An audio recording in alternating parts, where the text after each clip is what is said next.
when I'm trying to triangle bigger guys, right? Big shoulders, right? Big arms, they're stronger than me, better looking, right? Now, the reason for that is once they get stretched out here, we're gonna be fighting little muscles, right? If I don't get him stretched out, he keeps his hips up, right? And now I'm trying to fight my muscles versus his, he's gonna win. Okay, all he's got to do is get his hips under his head, get his head to the sky, and keep this elbow across my hip, and it's going to be hard for me to close this off, right? But when we move on to our next triangle, where we start to get an angle here, he's still going to be able to keep that elbow away from his neck and get his hips underneath me, right? So he's still going to have leverage to close that off, or to keep it open, sorry. Does that make sense? So that's why grabbing that shin, walking back, and staying square. Now I'm just fighting his shoulder and his neck. Okay, Henzo did a great instructional on this. Okay, about making that space. And now I'm only trying to fit his head and his neck in there, or his arm and his neck in there. And that I can lock up and lift. Yes? Make sense? All right, thank you. Jim? Now, you get these young, athletic, skinny guys. Okay? And I get that up there, and I walk back on my hips, right? And I try to flex. See that space he can still keep in there? And now all he's got to do is fight my arms with his neck. So as I flex and lift, okay, my hands are committed to his neck. He can start making that space with his arm and getting his hips up underneath me. So now he can catch up to me because I don't have anything to hold myself away. Does that make sense? So when I'm going to try to choke a longer, skinnier guy, now I'm going to go to my angle, right? So I got that arm in.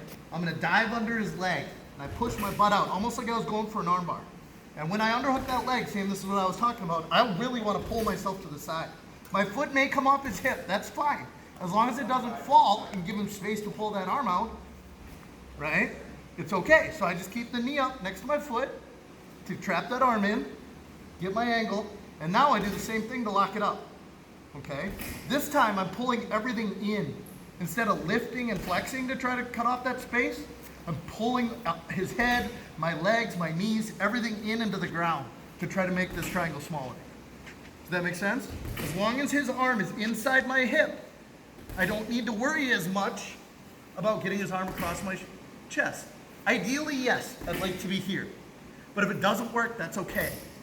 Right? So I get that shin, get my own shin, I'm trying to bring it up over his shoulders. Because remember, there's more space in here, there's less bone and muscle and all the size in there, right? So I underhook that leg, I get my angle, pull that chin up as high as I can to try and get his shoulder to his neck. Right?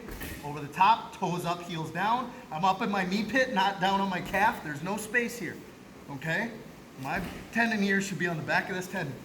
Lock it up, heels down, pulling everything to my face and hold. Okay? Blood chokes can take 10, 15 seconds sometimes. If you've been holding for 15 seconds and they're still awake, then there might be a problem. But after about 15 seconds, either let go because you don't have it or let go because they fell asleep and you didn't realize it. Right? Like I said, sometimes when people pass out, their eyes stay open. Terrifying. Right? And then you let go and they right? Like I said, that may or may not have accidentally happened to Paulo when we were demonstrating triangles one day. Because he didn't want to interrupt. I'm like, no, tap. Anytime you're uncomfortable, anytime you feel yourself going out, anytime you're in pain. That's literally what he said. He's like, I didn't want to interrupt you. You're like, there's no blood going to your brain. He's a little too smart for his own good sometimes. Just kidding, Paulo, we love him. All right? So again, getting that angle. Setup is the same. To the point where I'm here, setup is the same. Okay? Then I'm going to use that hip and the leg to pull myself off to the side and lock it up. The more they drive into you, the easier this triangle is. Because now your hips are up off the ground, they're doing your work for you. It's hard when your back is on the ground to get angled, right? Just like it was for our arm bar. That's why we're stepping on them to get our hips up and turn.